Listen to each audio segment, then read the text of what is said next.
na nagsama-sama kami ng anak mo, O God.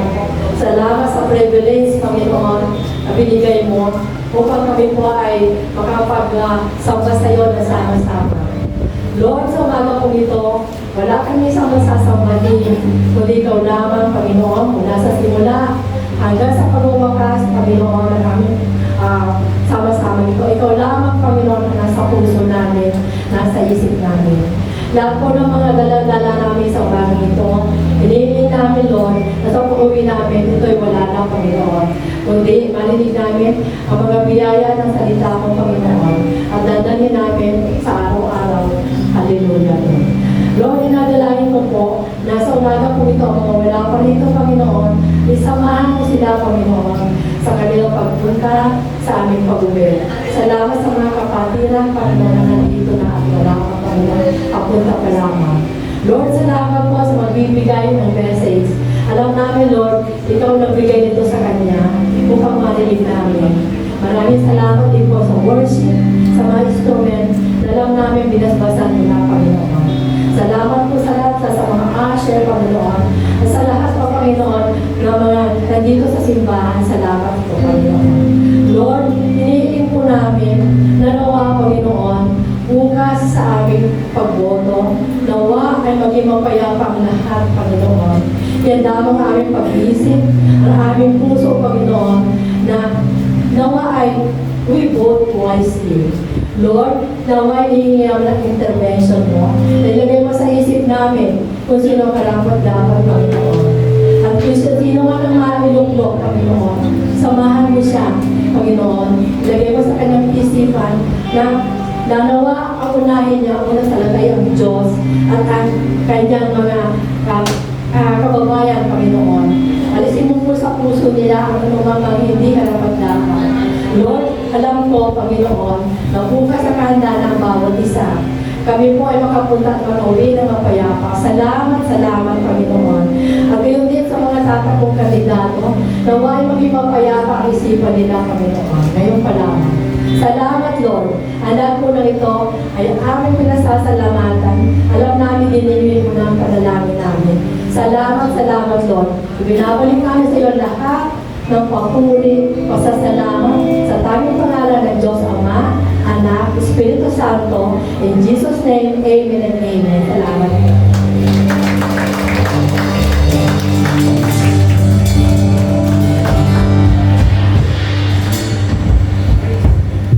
Praise God. Pwede po bang batiin natin ang ating mga kapatid? Lalo na yung mga mothers na katabi natin. Can we just greet them? Happy Mother's Day! Mabuti ang Panginoon. At sa oras pong ito'y atin siyang naawitin. Awitin natin ang kantang binigay sa atin ng Panginoon na talagang magpapalakas sa atin.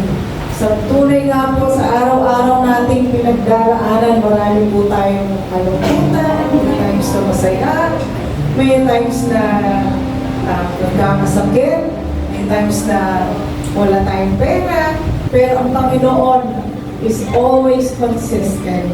At sabi niya nga po, sa awit 23, si Yahweh ang aking pastor, hindi ako magkukulang.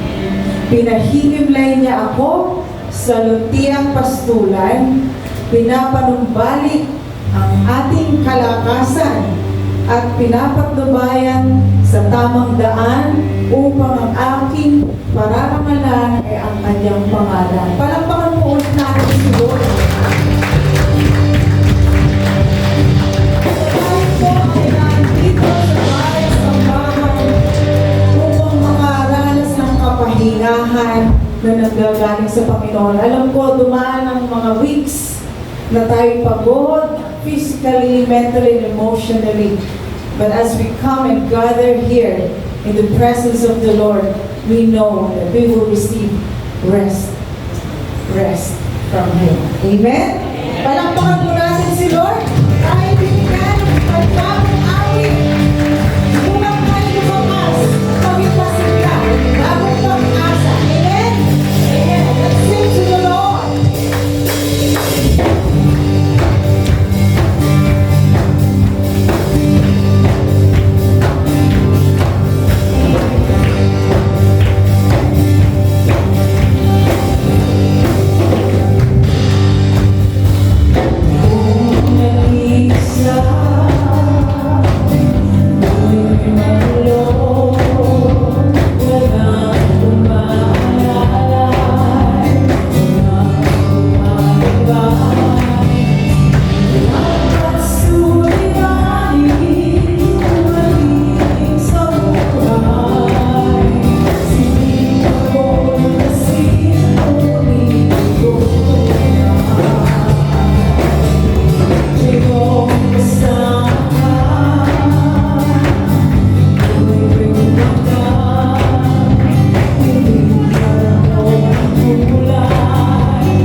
Let us worship God. Pwede po bang i-test natin ang ating kamay? Bilang acknowledge the presence of the Lord which is here in the midst of us. Amen. Tunay nga po. When two or three are gathered in your name, we know that you are here for us. Kami narito, Panginoon, kung marinig ang iyong salita. Ginoo ang usap sa amin, Lord. Sa kabilang ng lahat, Lord God, you will always remain good. Kaya mananatiling mabuti sa amin, Lord.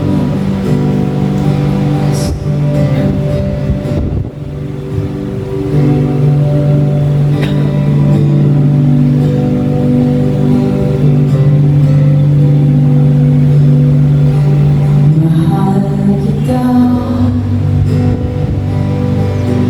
walang hanggan ang iyong biyaya. Buong buhay, hawak ko sa iyong mahal. Mula sa aking pagmulat hanggang sa pag-ibig, awitin ko ang kabutihan ng Diyos.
with all your hearts.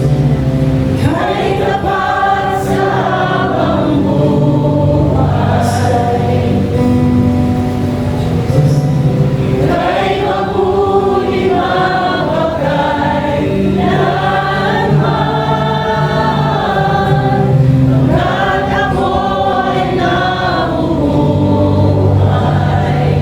awitin ko ang kabulihan ng Diyos.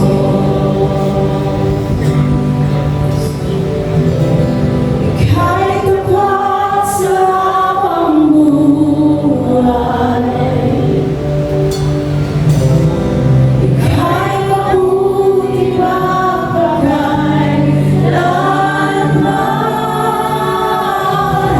hanggat ako'y nabubuhay,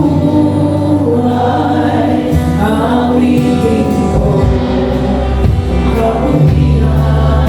Kahit tapat sa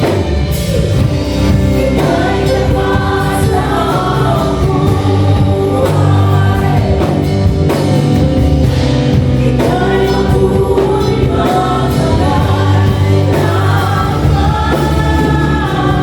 buhay, kahit mabuti mapagkailanman, hanggat ako'y nabubuhay, awitin ko ang kabulihan ng Diyos. Kahit tapat sa habang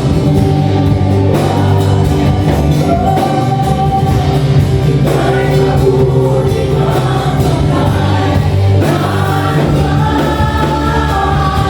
hanggat ako'y nabubuhay,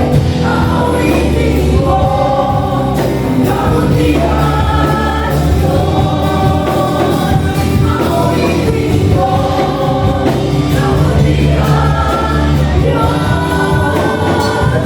Awitin ko ang kabutihan ng Diyos. Awitin ko ang kabutihan ng Diyos. Throw our hands to Him. You are here, Jesus. Thank you, Lord. You have healed us. You have restored us. You have given us hope. Amen.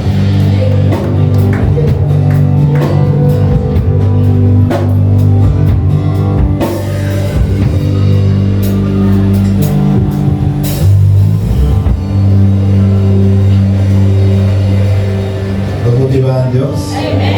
God is good. And all the time, God is good. Purihin ang Diyos. So, taas po natin ang ating kanang kamay at sabutin natin ang ating pananalig sa kanyang mga salita. Sabihin natin, ang salita ng Diyos nagliligtas. Ang salita ng Diyos nagpapagaling ng sakit at karamdaman. Ang salita ng Diyos nag-aayos ng buhay. Ang salita ng Diyos nagpapala.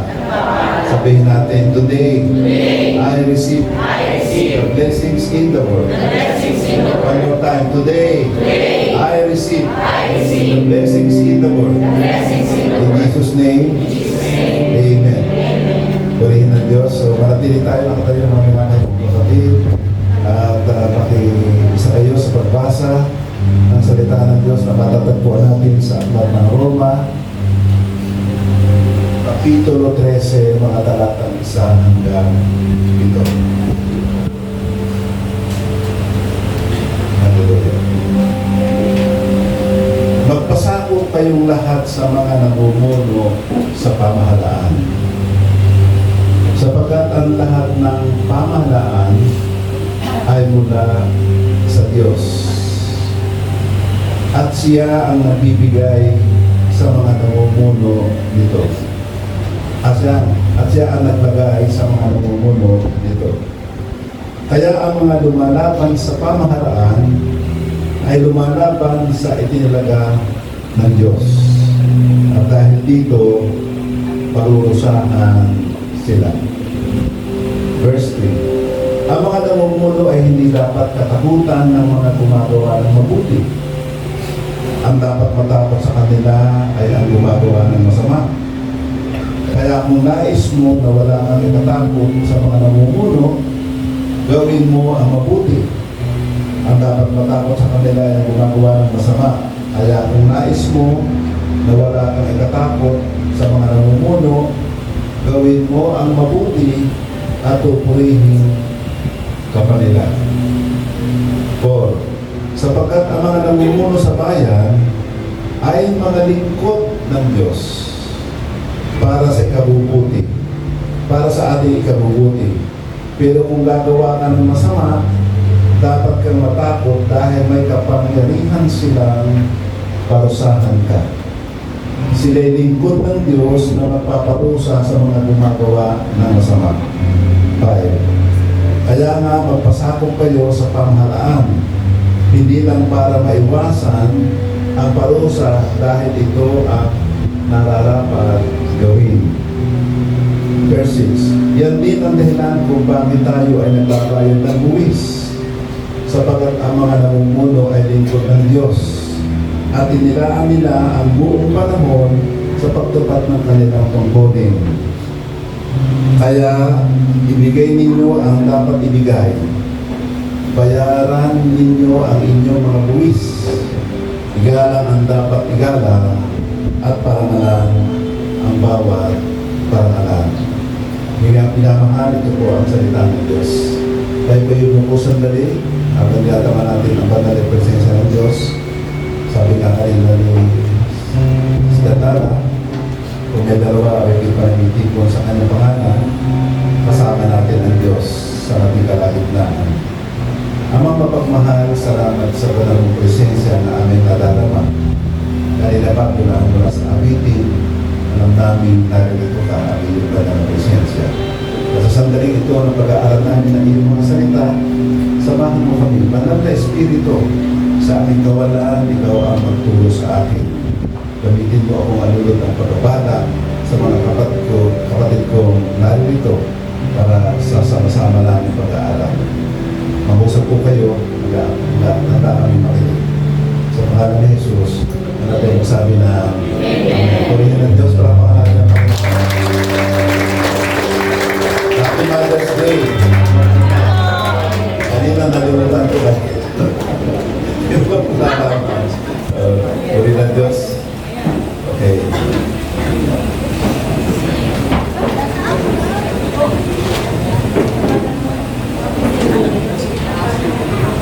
Maaaring kakaiba yung pag-aaral natin sa araw na ito sapagkat bukas ay panahon na para exercise natin ang right of suffrage o yung binigay sa ating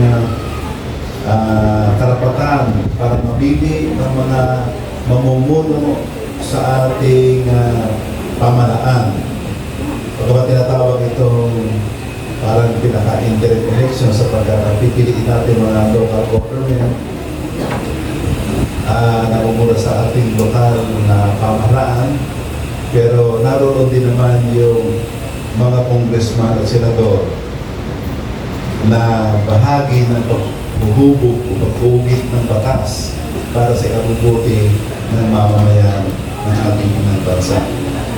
Kaya mahalaga po bukas. Kung kaya, ang pag-aaralan natin dito ay may kinalaman sa ilang mga basic principles o pangunahing tuntunin tungkol sa pagboto.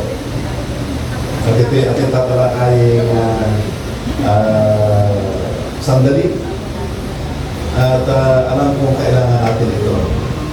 Sapagkat katulad ng ating teksto, nasa Biblia para pagbibigay ng respect, ng honor, o pagpapasakop, sa pagkita ng pagpapasakop sa mga pamunuan o namumuno sa ating bayan. Can you say amen? So, meron ako ditong 5 tuntuning, pangunahing tuntunin sa pagboto. Na i-consider natin. These are the 5 things that we have to consider sa pagboto. Una sa lahat po ay dapat malaman natin na ang Diyos ay in control o soberano ang Panginoon. Amen ba? Sabihin, alam niya ang lahat. No? Okay. Gawa 17:24, sabi ko dito, siya ang lumikha ng mundo at ng naririto, at lahat ng narito. No? Siya ang lumikha ng mundo at ng lahat ng naririto. Siya ang Panginoong nagmamay-ari ng langit at lupa. Ano kaya pag-aari natin? Kaya hindi siya nakatira sa mga templo na ginawa ng mga tao. So, yun yung sa Psalm 24:1, ang sabi doon man sa Psalm 24:1, I remember it. Ang langit at lupa at lahat ng naroon, may-ari si Yahweh na ating Panginoon. Kasama na tayo doon. Kung kanina doon sa verse, sa Gawa 17:24, wala tayo. So dito sa Psalm 24:1 naman, kasama tayo lahat. Pag-aari tayo. So, our God is an all-knowing God. He is in full control. Mayroong sovereign plan ang Diyos para sa bawat isa. And He is all-knowing. Tanda nyo nang sabi doon sa aklat ng Efeso, di ba? Sabi, nasa sinapupunan pa tayo ng ating mga magulang. Pinili na tayo. Kilala na tayo. At ang bawat isa ay pagpapana. So Psalm 127 verse 1, bawat isa ay naging bata bago tayo tumanda ng ganito. At tayo raw ay kaloob na regalo sa ating mga magulang bilang isang pagpapala. So lahat tayo mula sa Diyos. At siya ay nakakaalam. Namumonitor niya tayo. He's an all-knowing God. An all-powerful God. At siya ay all-present God. Kaya kasama natin dito. Sabi sa Daniel 2:21 ni ganito. Nagpaganda po ito, Daniel 2:21. Sa magandang balita version, siyang nakakapagbago ng mga panahon. He can change time and season. No? Siya nakakapagbago ng mga panahon. Naglalagay at nag-aalis ng mga hari sa luklukan. He is the one who makes and unmakes kings. Hallelujah. Ngayon, sa ating what we call this form of government o istruktura ng ating pamanaan, salamat sa Diyos tayo ay demokrasya. Ibig sabihin, government of the people, for the people. Napili tayo ng ating tagapamuno. At tayo ang in democracy,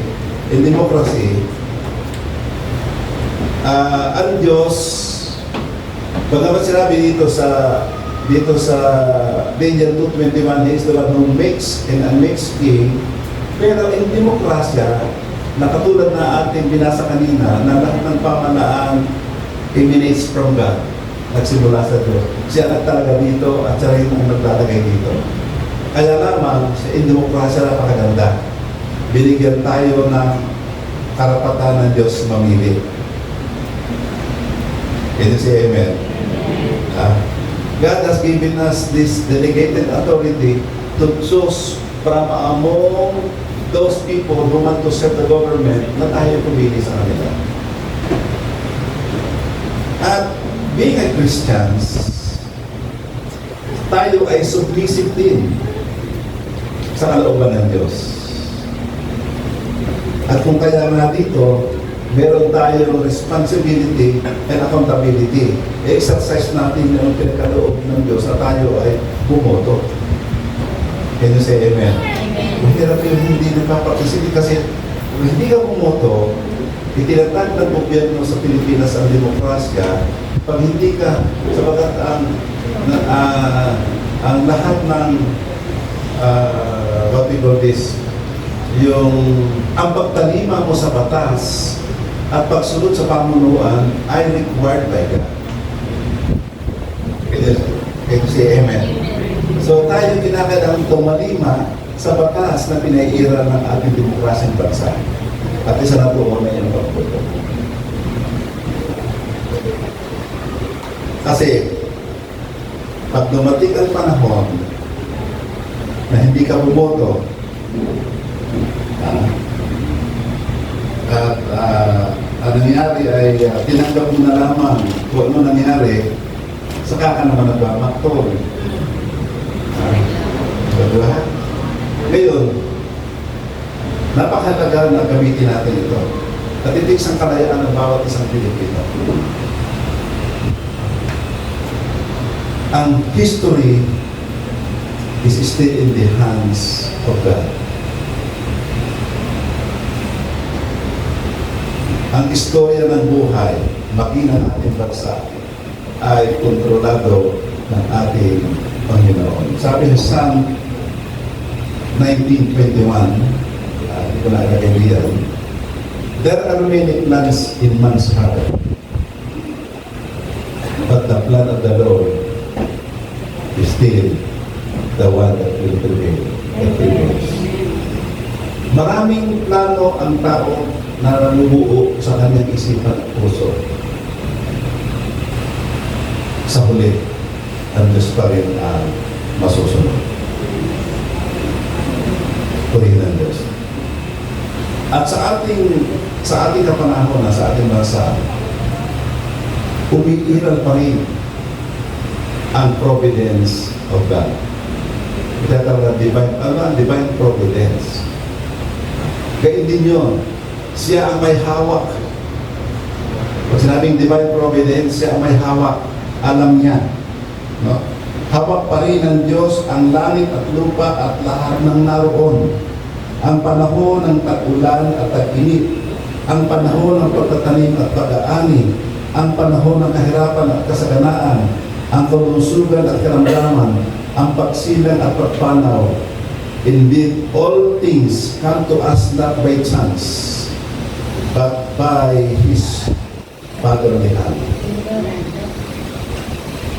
Kaya, sovereign si Lord. Pag alam natin sovereign si Lord, ang gagawin mo bilang Kristiyano ay yung kalooban ng ating Ama na pinagpipita ng ating Ama. Din si Amen. Kaya ang choice natin ay hindi na halos makalaman tayo, kundi lead by the Holy Spirit. May prompting ng Holy Spirit. May approval si Lord. Sinisik natin ang kapayapaan ng ating desisyon. Number 2 na dapat nating isalang-alang na tuntunin o principles ay yung human depravity or the wickedness of man. Isasalang-alang din natin na may kahinahan tayo kasi ang kalikasan natin namana. Sabi sa Roma 3:23 ay ganito, sapagkat ang lahat ay nagkasala at walang sino mang nakaabot sa kaluwalhatian ng Diyos. All have sinned and fall short of the glory of God. Kaya nga, no candidate is blameless. At wala din namang bumoboto. Kaya din naman sa mga bubotong tulad natin, tayo lahat ay may mga pagkakamali din, may kahinaan din tayo. Kaya sa selection process, may failure na kasimula pa. Kaya we need God. We are very prone to evil and wickedness. Napakadali natin sa kahinaan. Alaking ka lamang ng 20,000, 10,000, bibigay ka na. Ipagpipili mo na ang karapatan mo. I believe that for the Christians. Can you say amen? Amen. Palakpakan natin ang Panginoon. Sabi ni Lord sa Genesis 6:5 ganito, nakita ni Yahweh na laganap na ang kasamaan ng tao sa daigdig at puro kasamaan na lang ang palaging nasa isip nito. Kaya nga, we have to come to God. But remember this third principle sa ating isasalang-alang. Ito napakaganda. The doctrine of common grace. can be explained in the Word of God in Matthew 5:45b. For He makes His sun rise on the evil and on the good. Pinahisikat ng Diyos ang araw, hindi lamang sa mabubuti, kundi maging sa masama. And He sent rain on the just and the unjust. At pareho siya magpadala ng ulan sa mananampalataya o matuwid ka man o hindi. Naroon ang biyaya ng Diyos. Ang mapagmahal natin na may parehas na nagpapadala ng ulan sa matuwid at sa mga lipo.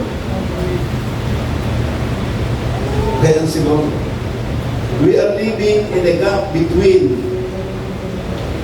His first coming, dumating na siya to save us, at available sa lahat ng mga hindi mananampalataya. Tayo mananampalataya na eh. Sa lahat ng hindi mananampalataya, sa mga kandidato hindi pa mananampalataya, available ang grace of God sa kanila. Pagpapalain pa rin sila. Sapagkat we are living in the dispensation of grace.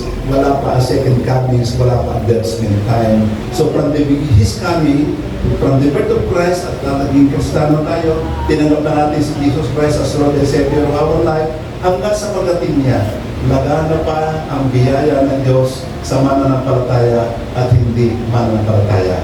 Lahat may pag-asa pa. Amen. Hallelujah. The goodness of God is not limited to the believers. Kaya being a Christian is not a guarantee na magiging good leader ka. So sa pagpili ng iboboto, hindi limitado tayo sa mga Christians.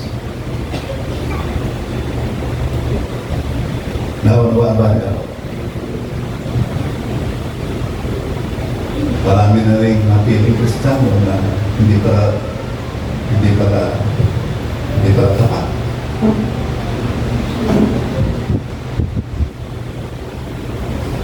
Bagay sa ating eskwelahan, agresibo kami pipili ng Christian teacher, Christian. Pero lumalabas, talo siya ng hindi Christian. Pero magiging Christian pa sila.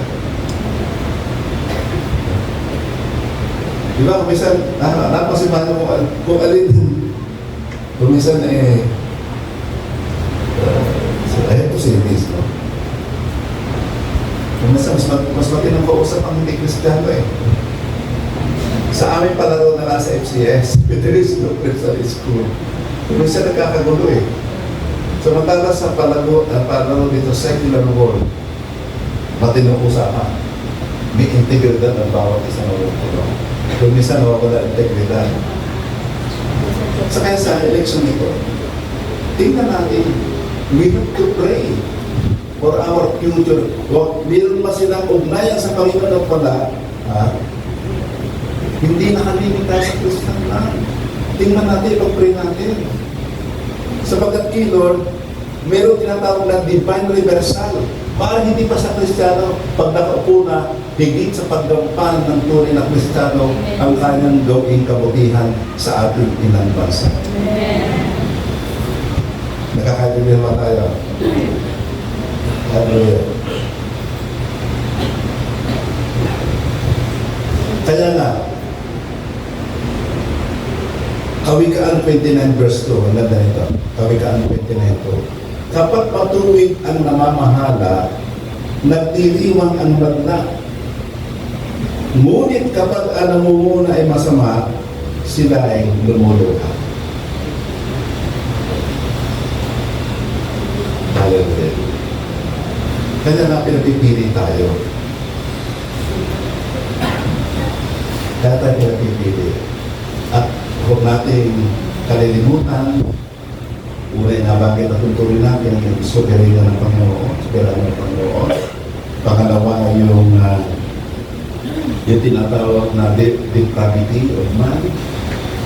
Kung minsan natin tingnan natin yung kahinaan nila, pero sila pala ay capable and competent to handle, especially for arts and sciences. No? Competent pala ang tao dito, mabigyan natin ng chance sila. Hindi nakalimitado lamang sa believers. Sapagkat tayo man ay mayroong kahinaan. Huwag natin kalilimutan ang doctrine of grace. Parehong mahal. Kristiyano at hindi Kristiyano kandidato, mahal na mahal ng Diyos yan. Hallelujah. Number 4, the role of the church. This is our role. The role of the church. Pinipahuli ko kasi yung number 5 na basic principles at yun itatalakayan natin mahaba-haba sapagkat yun po ang ating teksto. Ang role po ng church.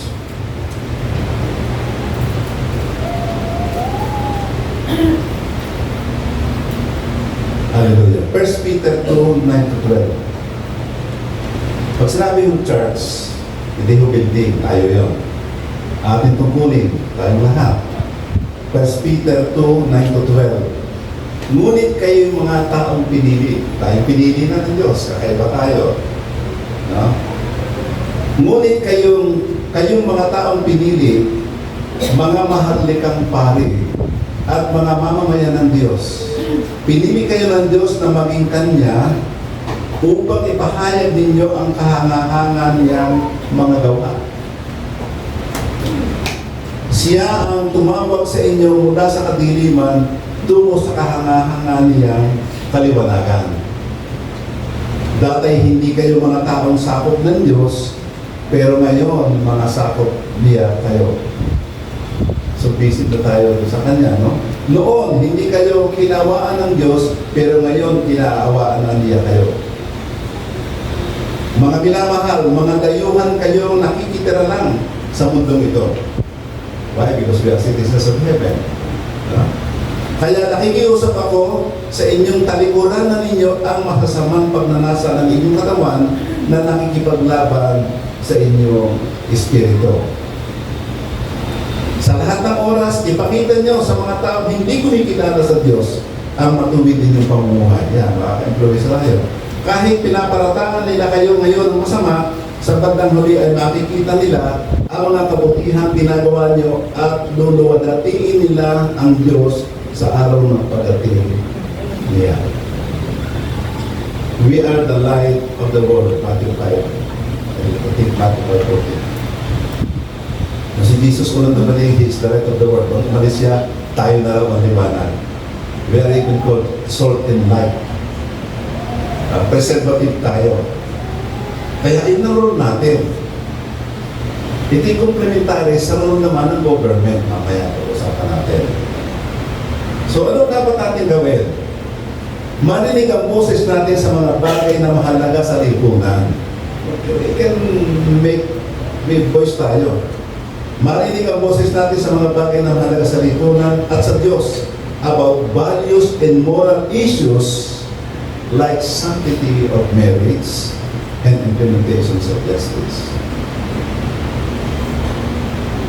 Tayo ay may influence. Sa mga mahahalan na mga mumuno diyan, kailangan nila tagapag-pray. Kailangan nila yun. We have to care for them. Huwag kalimutan ng ugnayan natin sa isa't isa ay higit sa ating mga opinion o choices and put them into practice by doing these three things. Okay, sa panahon ngayon ng eleksyon, maaaring mga sa loob ng tahanan, mga magkakaibigan, nagtatalo-talo, Kristiyano man o hindi Kristiyano, pero higit sa lahat, consider our connection with one another, lalo higit sa ating Kristiyano, goes beyond the choices and opinion. Amen. At pagkatapos niyan, tapos na. Diba? Tapos ang eleksyon, tanggapin. Natawag ka na tanggapin. Sabagat, God is the bias eh. God causes all things to happen to good to those who love God and are called according to His purpose. May grabe sila. Kontrolado tayo. Kaya, number 1 gagawin natin sa isa't isa, let us love one another despite our different political views. Can you say amen? Tingnan yung katawid, mahal kita Panginoon. Mahal kita kapatid. Sabihin natin, mahal kita kapatid. Pagpalibalik ka rin, mahal. Ha? Yun eh, exercise lang yan eh. Kasi kung minsan nakakagalit. Di ba? Nawawala ang batian. Nagkakatikisan. For the person in authority. Halimbawa, matapos na election, anong gagawin natin? The role of the church, our role. For the person in authority, let us care for those elected officials. Nung pray, diba, yun ang prayer namin. Pray namin na si Marcos at si Sara ay magkasundo na. Pagkat sila ay niloob din ng Diyos mahalal. Okay. So, let's care for them. Sa mga person in authority, let us care by praying for them. Commend them also. Honor and respect and encourage them. But challenge them. Challenge din natin by voicing out our concern for the society to punish evil and protect the good. Let our lives shine by doing good works. Para tayo makahawa. Can you say amen? Pero di kalilimutan, talaga tayo tinapon ng Diyos na tayo ay liwanag at asin. Ang saan ginagamit ang asin para hindi mabunog.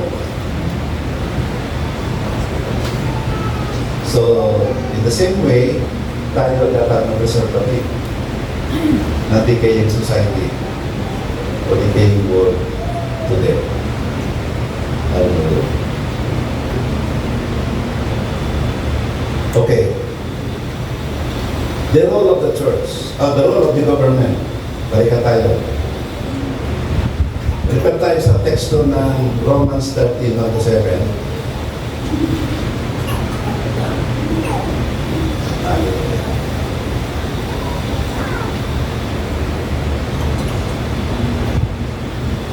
Kaya ako ngayon, kung nagpapangiti ang titulo papulit.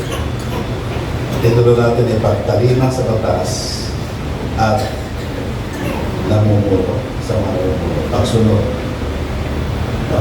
Okay. Tingnan niyo po itong verse 1 ng Romans 13. Magpasabog kayong lahat sa mga namumuno. Ito po, it's a command from God. Alam ba niyo nung i-research ko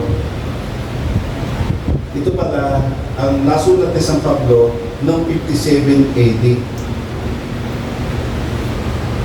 Ibig sabihin, 57 AD, Anno Domini, Year of our Lord. Ibig sabihin na mula nang pumarito ang Panginoon, 57 years after He arrived sa mundo nito. Ngayon, nasa panahon ng grabe ang persecutions among the believers. Sa katunayan, ang emperador noon, ang emperador ng Roma naman ay wala iba kundi si Nero. At siya rin ang ipapatay. Pinakulong, pinalaya, and ultimately, nung pinapangaral niya na ang pagpapala ng Diyos ay hindi lamang para sa mga Hudyo, kundi para sa hindi rin Hudyo. Ang pangako at pagpapala ng Diyos ay para sa lahat, wala na pagkakaiba, pinakip siya ng mga tagasimbahan. At doon, nakikreate na raw ng gulo. At kung kaya siya ay napugutan ng ulo, ano yung panang sistema? Pagtubalik pa siya. And yet he wrote this. Before his execution, he wrote this letter. Sumunod tayo sa pamahalaan. Magpasakop kayo lahat sa namumuno sa pamahalaan sapagkat ang lahat ng pamahalaan, maging pamilya man, maging eskwelahan man, anumang institution ay pamahalaan at nabuo yan dahil sa Diyos. Ginusto ng Diyos. Can you say amen? Anong pagkapa? Pamahalaan din nyo. Hindi lamang, kaya lamang isentro natin mo dito sa gobyerno. So, sapagkat ang lahat ng pamahalaan ay mula sa Diyos at siya ang naglagay sa mga namumuno dito. Maraming wicked leaders. Pero, inilagay pa rin ni Lord. Kaya ang tanda nyo kanina, doon sa Proverbs 2, Pawikaan 29 verse 2, no?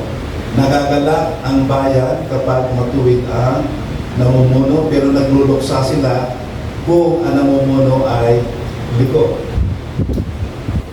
Yeah? So, sa Biblia ho ay merong, tingnan niyo parang ano, nung magkasala ang bansang Israel, ilang taon silang pinahirapan ng mga Egypto. That was allowed by God. Ilang taon? 400 years to discipline them. Ginagamit yun. Then pagkatapos inalis, ginamit si Moses. Si Moises. Nagtalo sila. 70 years naman sa Babylonian exile. Dumaing ulit. Tingnan nyo, ang hindi mananampalatayang hari ng Persia na si Cyrus ay ginamit naman ng Diyos para tulipirin din, para makalaya sila at pinayagang magtayo muli ng templo. So, lahat ng bagay. Si hari yung nabutak misa. Masamang hari. O, dinisipin siya na for 7 years na para siyang grasshopper na kinakain na mo. After that, ginawa ibinagsis ng mga ulan. God is in full control. God has sovereign grace.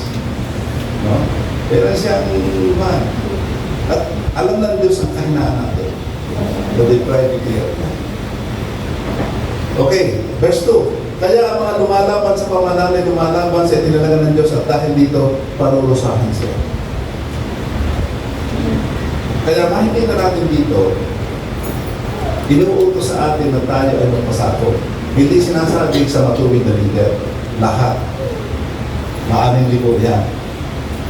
Sa pagsulot mo, natutuwa ang Diyos. Hindi mo binabiolate ang kalooban niya. Hindi sinabi, sumunod ka lang sa mabuting leader. Hindi. Nakakaganyan ba tayo? Kaya pagtapos ng election bukas, mag-pray tayo, at kung sino mang papalagay niya, ipag-pray natin, may tungkulin tayo. At kung sana'y magkakaroon ng pagkakataon, tayo ay mapasal natin sila. Kaya lang ginagawa namin, pag sa mga kapulisan. Ako nga ay nahuli minsan ng aking tricycle. Pinapagbayad ako ng ano, hindi ako nagtanong na ako yung nagtuturo sa pulis dito. Obligasyon ko magbayad. Kamali yung driver eh. Manihong walang presensya, eh, di huli. O, di bayad. Ano, hindi di pesa, nakakahiya nga eh, nakakahiya.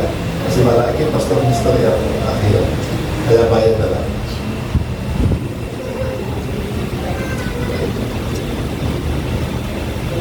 So, tayo mga minamahal ay pinakailangan magpasakop sa kalooban ng Diyos. Lahat ng nangyayari, itong election exercises nito, ito'y alam na ng Diyos ang resulta nito. Ito si Ewen. Pero tayo kung minsan natapos ng eleksyon, magtatanim pa rin tayo na pagkatapos na isang araw, tapos na. Ang gawin natin bilang Kristiyano, citizens of heaven, ipag-pray natin. Amen po ba? Sa ngayon, sa ating ginagawa, mataas ang ating Panginoon. Let us put our hope in Jesus Christ who has a complete rule over everything. Kaya ako dito, in closing, sabi dito sa Philippians 2:9-11 ay ganito. Kaya naman itinaas yung lubos ng Diyos at binigyan ng titulong higit sa lahat ng titulo upang ang lahat ng nasa langit at nasa lupa at nasa ilalim ng lupa ay luluhod sa pagsamba sa Kanya at kikilalanin ng lahat na si Kristo, na si Jesu Kristo ang Panginoon sa ikapupuri ng Diyos Ama. Again, babalik ako po yung ating moral obligation sa Panginoon. And for us, sabi sa Romans 13 verse 8, huwag kayo magkaroon ng sakutin kanino man, liban sa sakutin pagmahal. Wala sa ating pagkakabahagi bilang Kristiyano at itigawa ay ng iglesia ng ating simbahan na hindi mag-endorso na sino mga kandidato sapagkat ang kalayaan ay ibinigay sa inyo ng Diyos at pag-alit nyo para sa ikabubuti ninyo at ang pamahalaan natin. Pag sumusunod tayo sa Panginoon, God is with us. So, pray for the orderly, clean, and honest election. Praise the Lord. Are you blessed? Amen. Tayo ng manalangin. Tayo mga kapatid, manalangin tayo.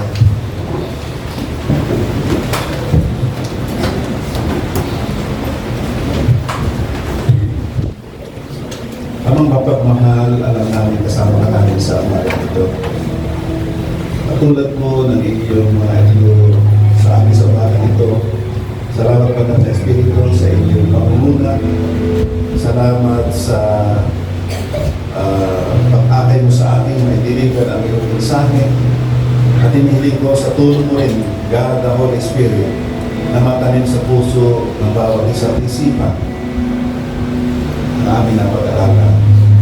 At kami mapayapa, pupunta sa polling places, kung saan kami naka-assign, lalo na yung gabay at sanggalang, yung divine protection will be upon us, at kami we will able to cast our vote peacefully. And we pray for the orderly, clean and honest elections for the whole country, Luzon, Visayas, and Mindanao. Sapagkat ang Luzon, Visayas at Mindanao ang buong katuluan ng aming bansa ay sa iyo. We give you praise, honor, and glory, and we say we love you, Lord. In Jesus' name, Amen.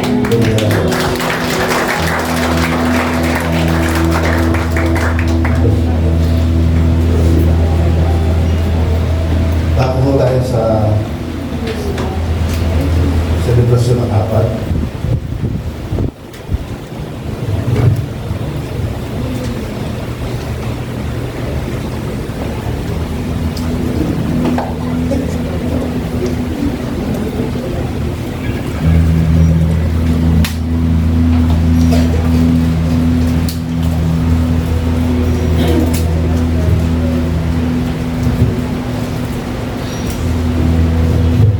Po natin ang tinapay natin ng tangan ang simbolo ng katawan ng ating Panginoon sa Kristo.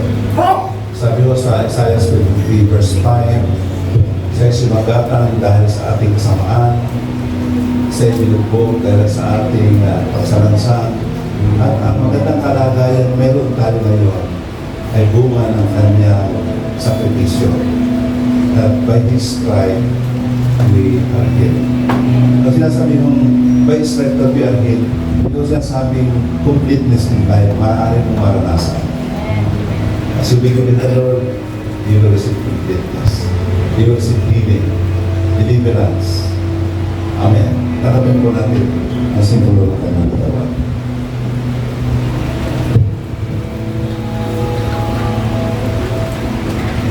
Tapos po natin ang inumin. Ang tangan po natin inumin at simbolo ng kanyang dugo ay natigis sa krus ng Kalbaryo. Ito po ay ginawa niya. And for our sins, ay kinansilan niya. Siya po ang umako ng pagbabayad sala sa ating mga kasalanan. Kaya kung tanggapin natin siya bilang ating sariling Diyos para tagapagligtas, nanalig tayo sa kanyang kamatayan, sa krus ng Kalbaryo, ay pagbabayad sala sa atin. Tayo po ay nakatanggap ng buhay na walang hanggan at walang hanggang kapatawaran. Maging sa kasalanan natin, kahapon, ngayon, at bukas. It is little bit of the Lord Jesus Christ through His shed blood at the cross. Tarapin po natin. Purihin ng Diyos.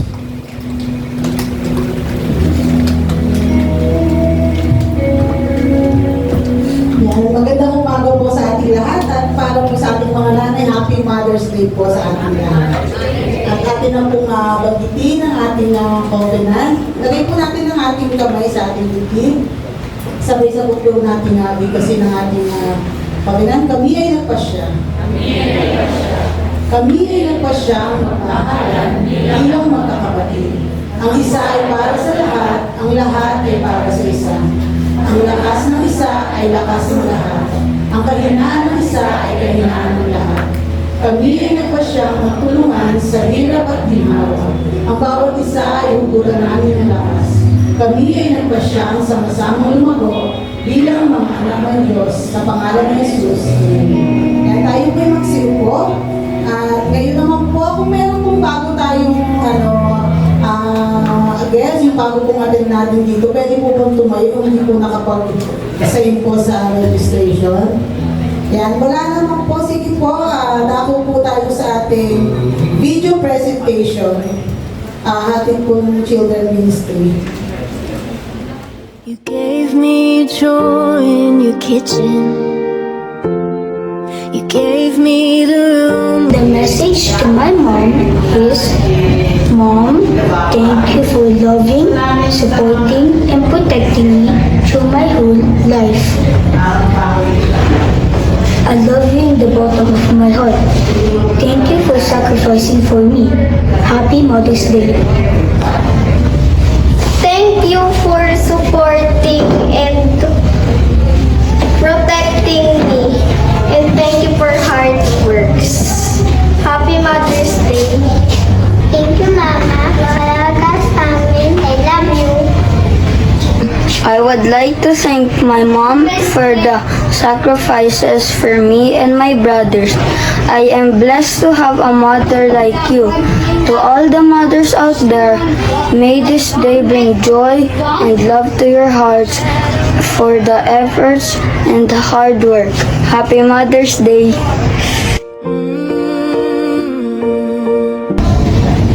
What makes my mom special is she loves and worships God. Because of this, she stands brave through all her life. And she accepts Jesus as her Savior. Mom in the stands always clap. I'm proud of my mom kasi po, pinalaki niya po kami ng maayos at hardworking siya para po magkaroon po kami ng pagkain.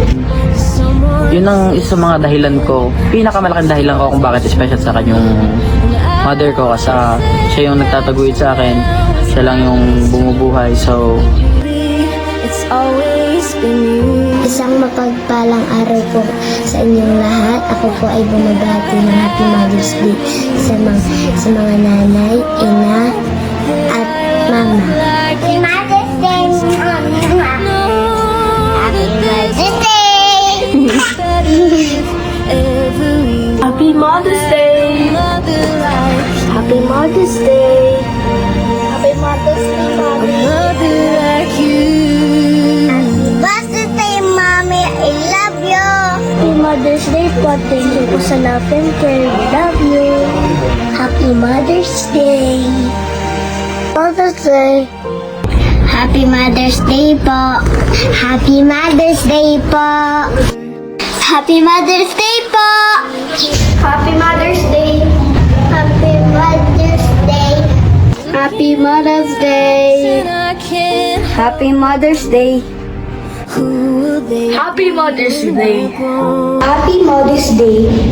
I know it won't always be easy. Yan. Happy Mother's Day po sa ating lahat.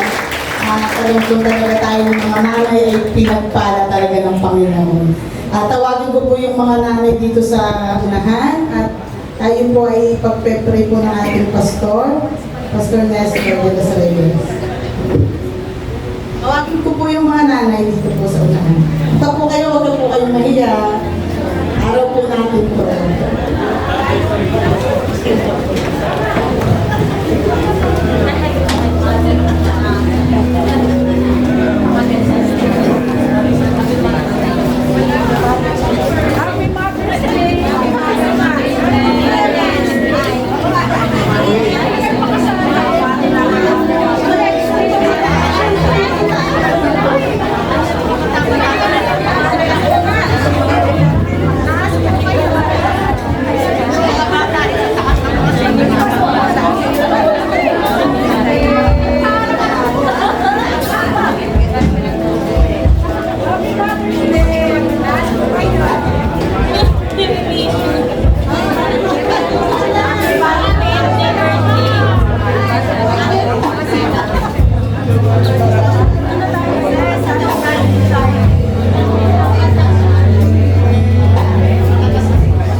ating kanang kamay sa kanila.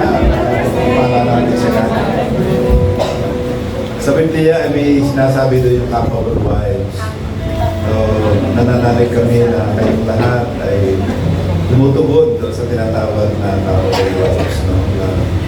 Na aklat ng Kawikaan, Proverbs 31. Lord, mula sa iyong trono sa kaitaasan, tunghayan mo po ang bawat ina narito ngayon sa aming worship hall. Walang nalilingid sa iyo, Panginoon. Alam mo po ang kanilang kaligayahan. Alam mo rin po ang kanilang mga suliranin. Alam din po ninyo ang kanilang mga pangarap. Humihingi po kami na sa biyaya mo, abutin mo po ang mga inang, ang mga lahat ng ina ng blessing na narito at maging wala dito. At sa gayon, yung kanilang mga adikain sa buhay, ay dahil na ikaw ang nagkakaloob nito, ay may pagkaloob mo po sa kanila. Mapagpala mo po sila, bigyan ng solusyon sa kanilang problema, ang may sakit at karamdaman, magkaroon ng kagalingan, at magkaroon ng ibayo, kalakasan, at tagumpay. I speak breakthrough, Lord, ay maranasan mga breakthrough ito ng mga aking mga mahal na ina ng blessings. Kaya Lord, salamat po. May your divine or hedge of protection be upon them all the time and prosper them. At maging ang kanilang pagkapatakbo sa kanilang mga anak, pagkatagoy sa kanilang mga anak, ay mapagbayo pa sa sakdal sa tulong mo. Sa pangalan ni Jesus. Amen. God bless you. God bless you.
Talagang ang mga nanay proud. Amen. At mga pinagpala. Amen. So nandito po na po tayo yung pinaka-exciting part. Ito po yung pagbibigay. No? So, napakaganda po rin yung mensahe ni kanina ni Pastor Nestor. Nawa nga po ay, ayun, may natutunan tayo. No? At nawa ay magkita-kita po tayo bukas, no? Sa eleksyon. Gamitin po natin yan. Dahil ito ay pagpapakita na talagang tayo po ay anak ng Diyos. No? Gagamitin natin yung pagsunod natin sa ating Panginoon. Huwag po natin isipin na ay, hindi ako pupoto. Dati naman, hindi po yun. Hindi po yun ang pamantayan ng Panginoon. No? Dito po talaga sa ating pagboto, makikita po talaga na talagang tayo po ay talagang anak ng Diyos. Mga anak po ba tayo ng Diyos? Amen. Tinanggap na po ba natin lahat si Jesus Christ? Amen. So, dahil tayo ay mga anak ng Diyos, so dako po tayo sa exciting part. Ito po yung pagbibigay. Ang sabi nga po dito sa Lucas, sa Kapitulo 6, talatang 30 hanggang 33. So, ito po ay aking babasahin. Sabi po dito, bigyan mo ang sino mang humihingi sa iyo, at kapag may kumuha ng iyong ari-arian, ay huwag mo na itong bawiin pa. Gawin ninyo sa inyong kapwa ang gusto ninyong gawin nila sa inyo. Kung ang mamahalin lang ninyo ay ang mga nagmamahal sa inyo, anong gantimpala ang matatanggap ninyo mula sa Diyos? Ginagawa rin yan ng mga masasamang tao. At kung ang gagawin lang ninyo ng mabuti ay ang mga taong mabuti sa inyo, anong gantimpala ang matatanggap ninyo mula sa Diyos? Ginagawa rin yan ng mga masasamang tao. So, dito po makikita natin na yung ating palang pagbibigay ay nagpapakita ng pagmamahal natin sa ating kapwa at nagpapakita rin at nagtuturo ang Panginoon na dapat talaga po ay tayo ay sumusunod sa kanyang utos. No po? Utos po ito ni Lord, no? Mahalin natin yung kapwa natin. At ang pinakamuli po na nakita ko dito ay kapag tayo po, ang ating pong pagbibigay ay pagpapakita talaga ng pagluluwalhati natin sa Panginoon. So ito po ay related doon sa gagawin din natin bukas, no? Makita po natin doon, no? Kasi habang binabasa ko po ito, sabi, kinukuha yung ari-arian. So parang wow! Maraming bagay po na, marami po tayong dislike, no? Sa ating sitwasyon, lalo na pagdating sa pagpapatakbo ng ating gobyerno. Pero dahil ito ay utos ng Panginoon na kailangan talaga ay ating itong sundin, no? Sumunod tayo.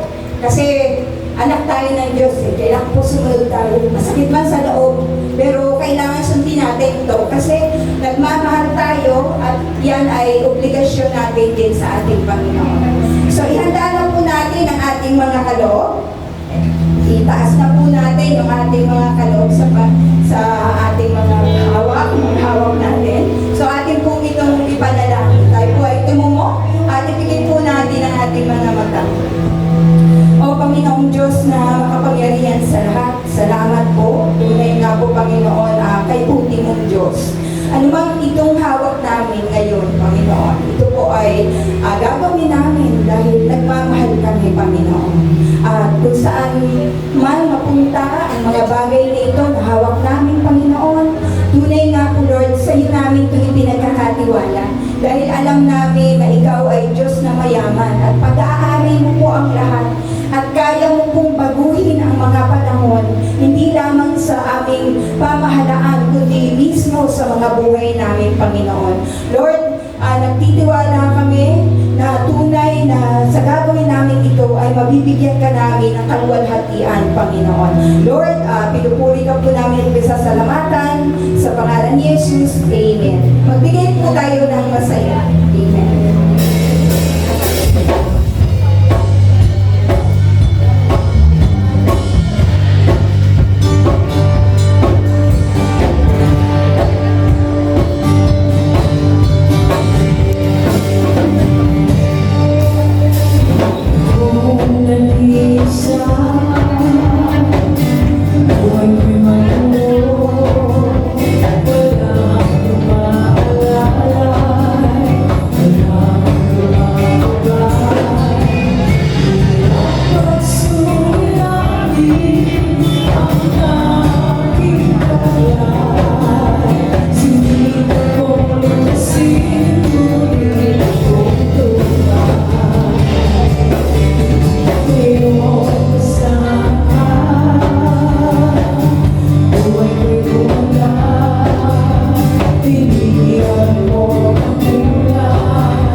the love of the Father, the grace of the Lord Jesus Christ, the friendship of the Holy Spirit, ay mapo sa inyo mga minamahal na kapatid. Mapagpala kayo, naranasan niyo kapayapaan mula kay Kristo, umuwi kayo masagana at pinagpala. Sa pangalan ni Jesus.